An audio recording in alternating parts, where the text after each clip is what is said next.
Let's discuss now with Dr. Laura Murillo, President and CEO of the Houston Hispanic Chamber of Commerce. Dr. Murillo, welcome back to the program. Good morning. Good morning. Thank you so much for having me on with you today.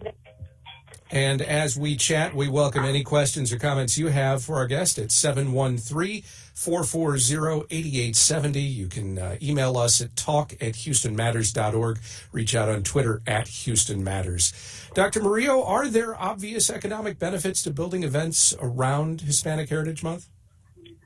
Absolutely. Every day, and not just on Hispanic Heritage Day or month. It's every day. As an example, the Latino community in this region represents over $54 billion in economic impact every year. And so we are a big force in terms of revenue. Absolutely so. That said, does it help Hispanic-owned businesses maybe to gain some new notice, make connections, some new customers and so forth, just by tying in some way to events that may be going on over the course of this month that might not at other times of the year? Well, of course it does. It highlights the absolute incredible growth of the Hispanic community in our region, and it shows that, in fact, we are very big contributors. When you look at Hispanic-owned businesses, as an example, we represent 42% of all of the small businesses in our region. Latinas represent the fastest-growing segment of starting new businesses across the country. And on top of that, as you look at Hispanics in Houston, we represent 27% of some type of investment. And so opportunities, of course, to highlight the sheer numbers. And from a consumer standpoint, again, I go back to that $54 billion a year in consumer spending right here in Houston, Texas. Of course, the umbrella terms Hispanic, Latino, or Latina, they represent a variety of backgrounds and cultures. Does it make sense, at least from an economic standpoint, to have, though, this overarching identifier to look at those numbers as a whole?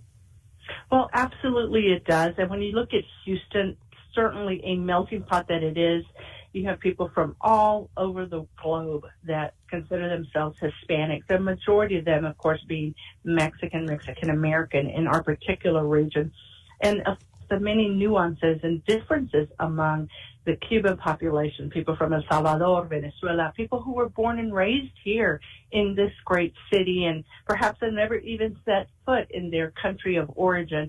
And the story behind all of this is that we are not the same. We are all very different, and the way to reach us varies depending on what you're trying to accomplish. We're a complicated community, and again, at the end of the day, one that will make your business profitable.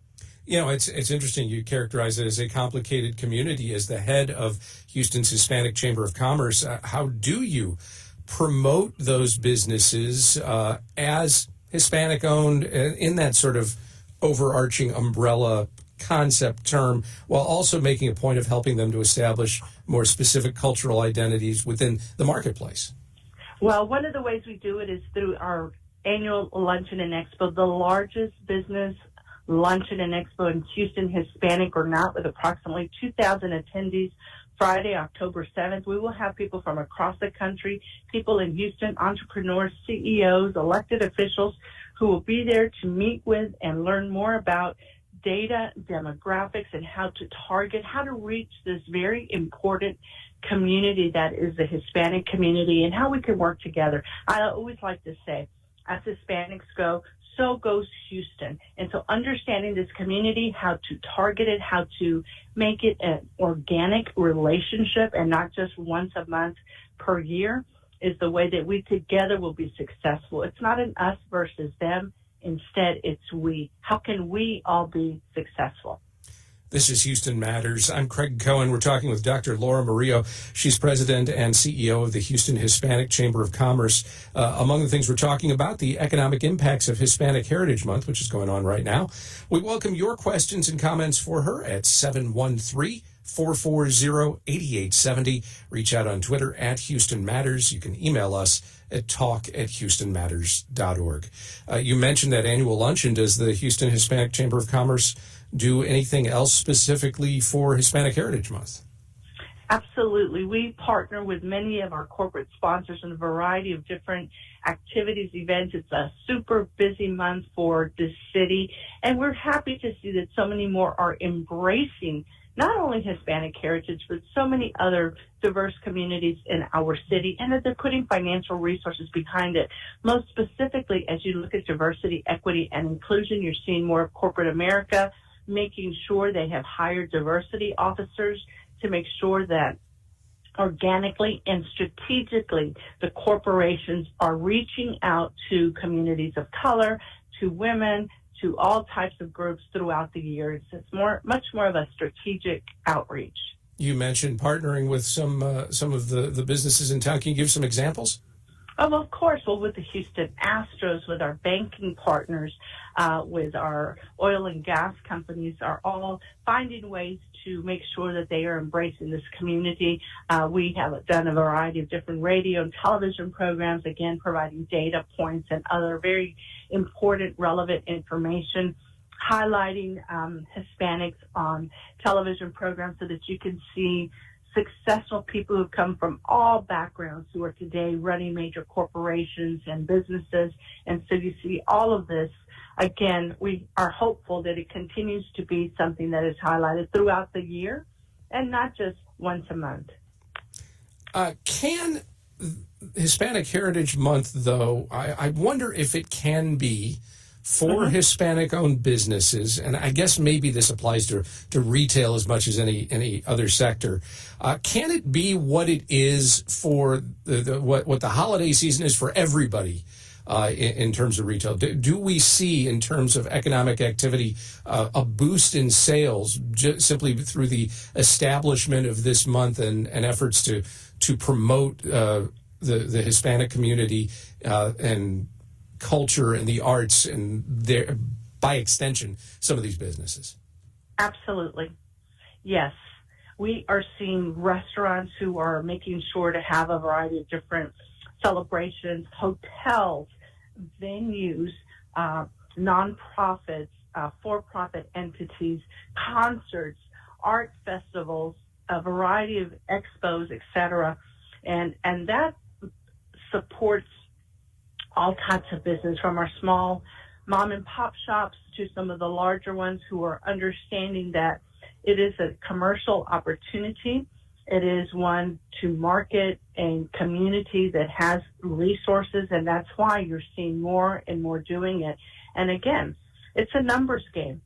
We represent over 42% of the demographic, and for corporations and others to acknowledge this community, to say, we want to do business with you, we see you, we hear you, we recognize you, is a great first step. And so we're working towards this diversity. Where we still need a lot more attention, however, is in the inclusion portion of it. And that when people say diversity, we must make sure they understand that it means Hispanic also.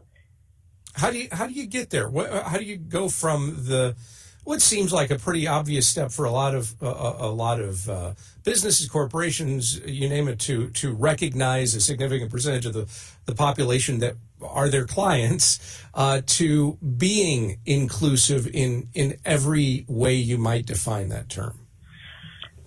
Well, one of the ways is to invest financial resources. What you've seen traditionally have been corporations who find a senior executive and they are volunteered and asked to head up diversity for the corporation on top of their already very significant responsibilities. And therefore, it doesn't necessarily get the attention, again, in a strategic way.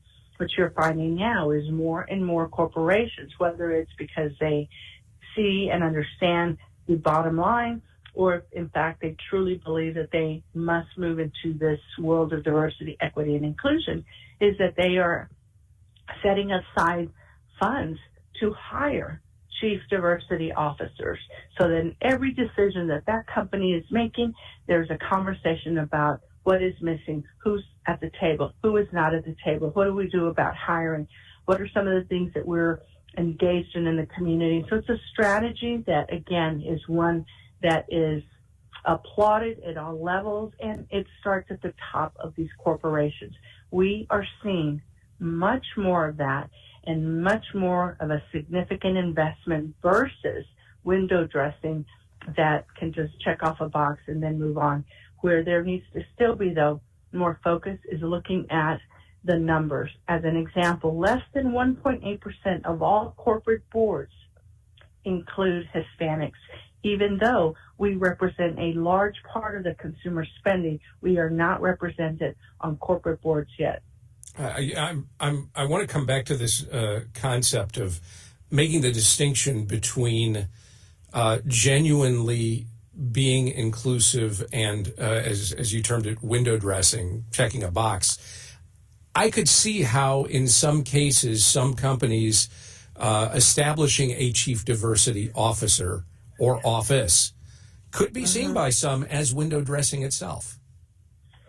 Well, absolutely it could, and that's why we need to find corporations that are doing a great job and making sure that it is not window dressing and that we're not, as I like to say, Hispandering and pretending that having a reception with fajitas and enchiladas and whatnot, those stereotypical types of things, it is much more than that. And while we appreciate our culture and all of those things, it is also a way of making sure that we are present throughout the year in a variety of celebrations and acknowledgments, and that the data is being looked at. And if you go to our website, we have a section on our website where it's just data and information that we've collected with our partners, whether it's the University of Houston, Rice University, and others, to make sure that people understand the data, the demographics. One point that is really important is one that Dr. Kleinberg from Rice University has made. We're a young population. We represent, from the age group of 18 to 44, 70% of Hispanics are between that age group.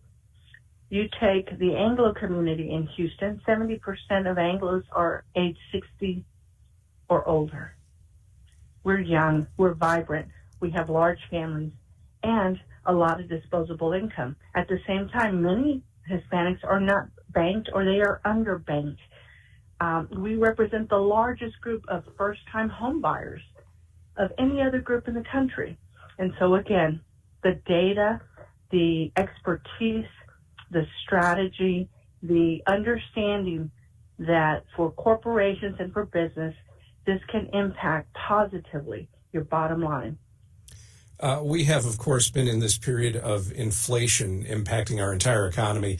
Consumers have certainly seen it and felt it, in particular in retail. What effect is it having on businesses that you deal with?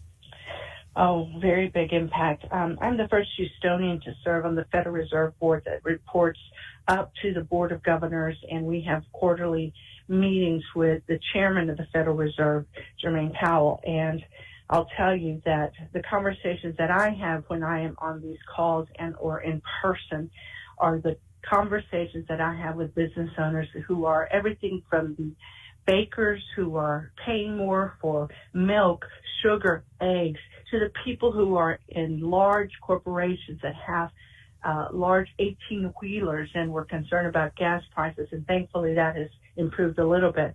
But the supply chain issues, everyone is having to pass on those extra costs to the end user, which are the people who are perhaps working paycheck to paycheck.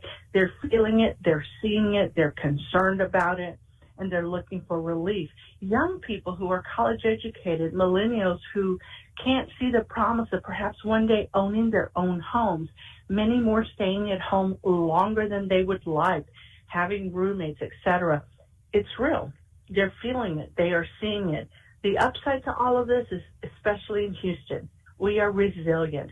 People are not only working the job that they have, but in the evenings and weekends are doing other things because they have a passion for photography or whatever else it is.